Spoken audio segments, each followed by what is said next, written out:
আসসালামু আলাইকুম, স্বাগতম জানাই আরেকটি নতুন ভিডিওতে। আজকের টপিক হলো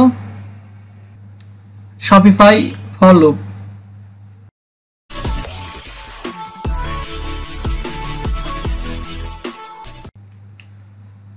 যদি আপনি কোনো থিম ওপেন করে দেখেন এবং কোডিং স্ট্রাকচার দেখেন, তাহলে সেখানে 90% ক্ষেত্রে ফর লুপটা ব্যবহার করা হয় কোনো একটা জিনিসকে রিপিট করার জন্য।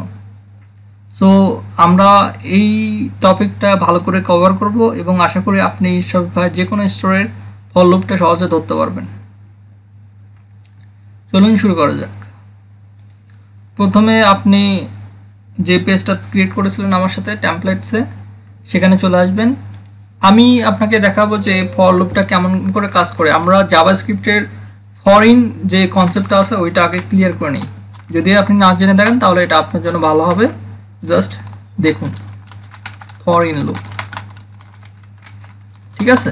সো আমরা প্রথমে একটা ভেরিয়েবল নেই, লেট অ্যারে অ্যার ইকুয়াল, আচ্ছা এটা কিন্তু ইকুয়াল সাইন না, এটা অ্যাসাইন সাইন, ঠিক আছে। সো আমরা থার্ড ব্র্যাকেট মানে স্কোয়ার ব্র্যাকেটটা দেব, লাস্টে কমা দিয়ে সেমিকোলন দিয়ে শেষ করব। 0 থেকে শুরু করব, 0 1 2 3 4, ঠিক আছে। আমরা 5টা ডিজিট নিলাম। সো অ্যারের কাউন্টিংটা শুরু হয় 0 থেকে, এই জন্য আমরা 0 থেকে নিলাম। প্রথমে আমরা একটা অ্যারে নিলাম, অ্যারেতে অ্যাসাইন করলাম 0 থেকে 4 পর্যন্ত সংখ্যা। সো এখানে কতগুলো ডিজিট আছে? 5টা ডিজিট আছে। তাহলে আমরা এখন ফর ইন লুপটা নেব। প্রথমে ফর কিওয়ার্ডটা লিখব, তারপরে ফার্স্ট ব্র্যাকেট ওপেন করব। সো এখানে কি করব, একটা ভেরিয়েবল নেব, ফর আইটেম ইন অ্যারে, ঠিক আছে। সো অ্যারের মধ্যে যে আইটেমগুলো আছে সেগুলোর মধ্যে প্রত্যেকবার যাবে আইটেমটা, আর একটা একটা করে ভ্যালু নিয়ে আসবে। তারপরে ফর লুপের বডি শুরু করলাম, এটাকে ব্লক স্কোপ বলে। সো এখানে আমরা কি করব, কনসোলে লক করে দেব, কনসোল ডট লক আইটেমটা। জাস্ট এতটুকুই যে ফর ইন লুপটা চলবে, যে for variable in array, just console dot lock ওই ভেরিয়েবলটা দিলাম। এবার দেখুন আউটপুট। সো আমরা এখানে এসে রিফ্রেশ করি, তারপরে আপনার মাউসের রাইট ক্লিক করুন, ইনস্পেক্টে চলে আসুন। এবার কনসোলে ক্লিক করলে দেখতে পারবেন, দেখুন 0 1 2 3 4 মানে 5টা ডিজিট আছে এখানে। ঠিক এই কনসেপ্টটাই শপিফাই লিকুইডে ব্যবহার করা হয়, জাস্ট কিছুটা সিনট্যাক্সের একটু পরিবর্তন আর কি। সো আশা করি এটা বুঝতে পারছেন। সো আমি এটাকে কমেন্ট করে দিই। এবার আমরা শিখবো ফর লুপ শপিফাই লিকুইডে, ঠিক আছে। সো আমরা কি করব, প্রথমে ভেরিয়েবল অ্যাসাইন করব, তাও করতে পারি, আপাতত করছি না। সো আমরা কি করব, ফর ট্যাক্স মানে দুটো কনসেপ্ট আছে, ফর ইন লুপ আর ফর এটা হচ্ছে ট্যাক্স, ফর লুপটা হলো অবজেক্ট, ঠিক আছে। চলুন এবার শুরু করা যাক। এই দুটো মনে রাখবেন, ফরটা হচ্ছে ট্যাক্স আর ফর লুপটা হলো অবজেক্ট। সো আমরা কি ট্যাক্সের জন্য কি করি, ওপেনিং কার্লি ব্রেস পার্সেন্টেজ, তারপরে আমরা ফর কিওয়ার্ডটা লিখবো, তারপরে পার্সেন্টেজ কার্লি ব্রেস দিয়ে শেষ করব। সো আমরা এটাকে ইন্ট করে দেবো যাতে পরবর্তীতে কোনো ঝামেলা না ফেস করি, ঠিক আছে। আমরা কি করব, ইএনডি শব্দটা অ্যাড করে দেবো, ওকে। সো আমাদের যা কন্ডিশন হবে এই ফরের সাথেই হবে। সে ফর আই ইন কি করব, একটা প্যাটার্ন নেব, যে first bracket on double dot, ধরেন 20 পর্যন্ত যাবো আমি, ঠিক আছে। আসলাম, ঠিক এতটুকু এইভাবে লিখবেন। এখানে আউটপুট শো করার জন্য কি আমরা ব্যবহার করি, আউটপুটটা শো করা হয় ডাবল ওপেনিং কার্লি ব্রেস এবং double closing curly brace. So এর মধ্যে খালি জাস্ট আইটাকে পুট করে দিলেই আমরা আউটপুট দেখতে পারবো ব্রাউজারে। সো কোডিংটা দেখে নিন যে এই ফার্স্ট ব্র্যাকেটের এখানে কিন্তু স্পেস রাখা যাবে না, আবারও বলছি স্পেস রাখা যাবে না।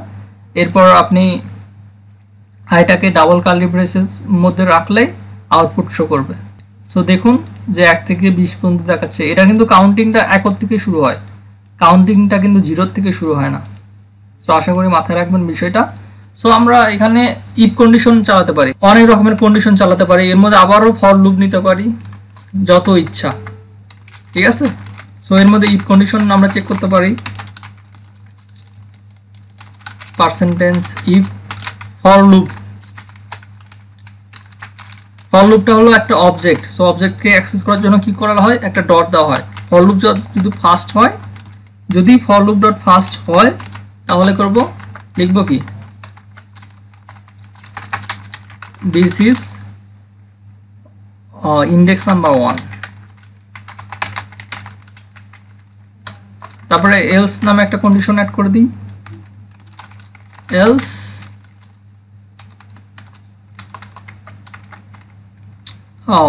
আমরা আউটপুট শো করে দেবো সবগুলো, ওকে। সো তাহলে 2 থেকে কাউন্টিংটা শুরু হবে। ইনডিপ করে দিইনি তো আমরা, দেখুন যদি ইনডিপ না করে দেন তাহলে ঝামেলা। সো যেটা ট্যাগটা নেবেন সেটা ইন করে দেবেন।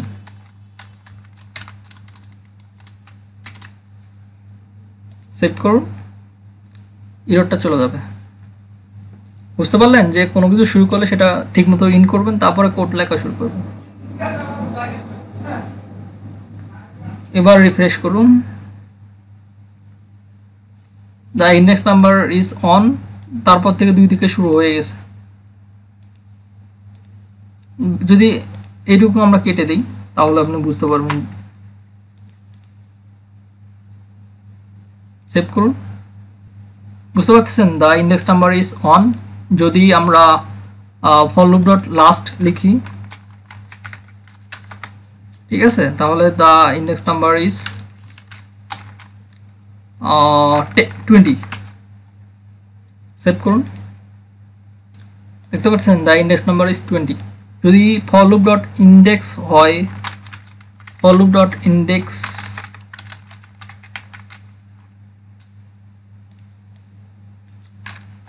তাহলে আমরা আউটপুট শো করাবো,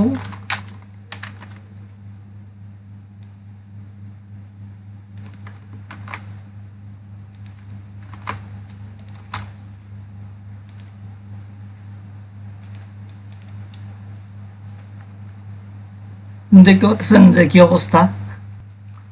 সো এতটুকুই বোঝার ছিল এখানে। সো আরেকটা কাজ করতে পারি আমরা, সো এগুলোকে কেটে দিই,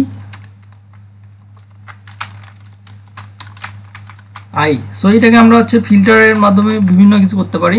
সো আমরা আইটাকে রিপ্লেস করে দিতে পারি কি দিয়ে, রিপ্লেস নামে একটা কিওয়ার্ড ইউজ করব, তারপরে ক্লোন দেব, ক্লোন দেওয়ার পরে কোনটাকে রিপ্লেস করব, আই ভেরিয়েবলটাকে রিপ্লেস করব কি দিয়ে, একটা স্ট্রিং ব্যবহার করব, I love my country, I love Bangladesh, ঠিক আছে। সো এটাকে কিভাবে দেখতে চাই, আমি এটাকে আপার কেস হিসেবে দেখবো। সো আরেকটা ফিল্টার ইউজ করবো upper case, so up case.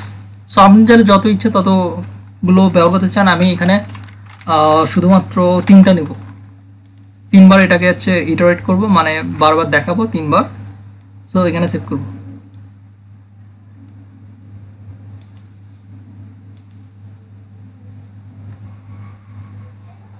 So দেখতে পাচ্ছেন 3বার এসেছে আই লাভ বাংলাদেশ।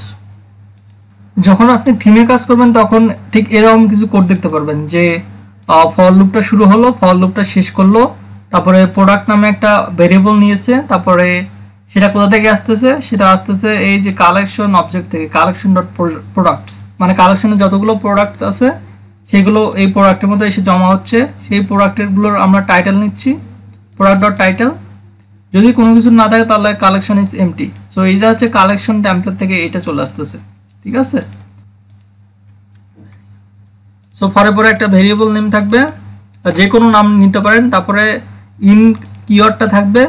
এরপরে আপনি হচ্ছে যে শফিক ভাইয়ের যে অবজেক্টগুলো আছে, যে কালেকশন অবজেক্ট, প্রোডাক্ট অবজেক্ট, তারপরে যে ভেরিয়েবল, তারপরে যেখান থেকে আমরা নিচ্ছি মানে প্রোডাক্টস, মানে এটা সিঙ্গুলার না প্লুরাল। সো এই অবজেক্টগুলোর পরে মোটামুটি সবগুলোরই প্লুরাল ফর্মটা চলে আসে।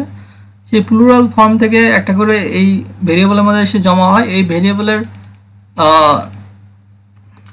এটা আবার অবজেক্ট হিসেবেই চলে আসে। সো এটা ডট প্রাইস লিখলে সো প্রাইসটা শো করবে, ডট টাইটেল লাগলে টাইটেলটা শো করবে। আপনি যখন শপিফাই কাজ করবেন তখন ঠিক এরকম কিছু জিনিস দেখবেন। যদি কালেকশন পেজে থাকেন তখন দেখবেন যে for product in collection dot products, এই প্রোডাক্টটা কিন্তু একটা ভেরিয়েবলের নাম, ঠিক আছে। সো এটা আপনি যে কোনো কিছু নিতে পারেন, কিন্তু এই দুটো ঠিক রাখতে হবে। কালেকশনটা একটা অবজেক্ট, সেই অবজেক্টের মধ্যে প্রোডাক্টস আছে, সেই প্রোডাক্ট থেকে এই প্রোডাক্টগুলোর মধ্যে, সেই প্রোডাক্ট থেকে প্রোডাক্টটা আসতেছে এইটার মধ্যে। সো এইটা থেকে আমরা হচ্ছে তার টাইটেল নিচ্ছি, তার চাইলে এখানে প্রাইস শো করতে পারি, বিভিন্ন কিছু শো করতে পারি। যদি কোনো কিছু না থাকে তাহলে দ্য কালেকশন ইজ এমটি, ঠিক আছে। ঠিক এরকম কোডিংগুলো হবে যখন আপনি রিয়েল লাইফে কোডিং করবেন ভালোভাবে। সো আশা করি ভিডিওটি বুঝতে পারছেন। যদি কোনো সমস্যা থাকে কমেন্ট বক্সে জানাবেন। আজকের মতো এতটুকুই, ধন্যবাদ।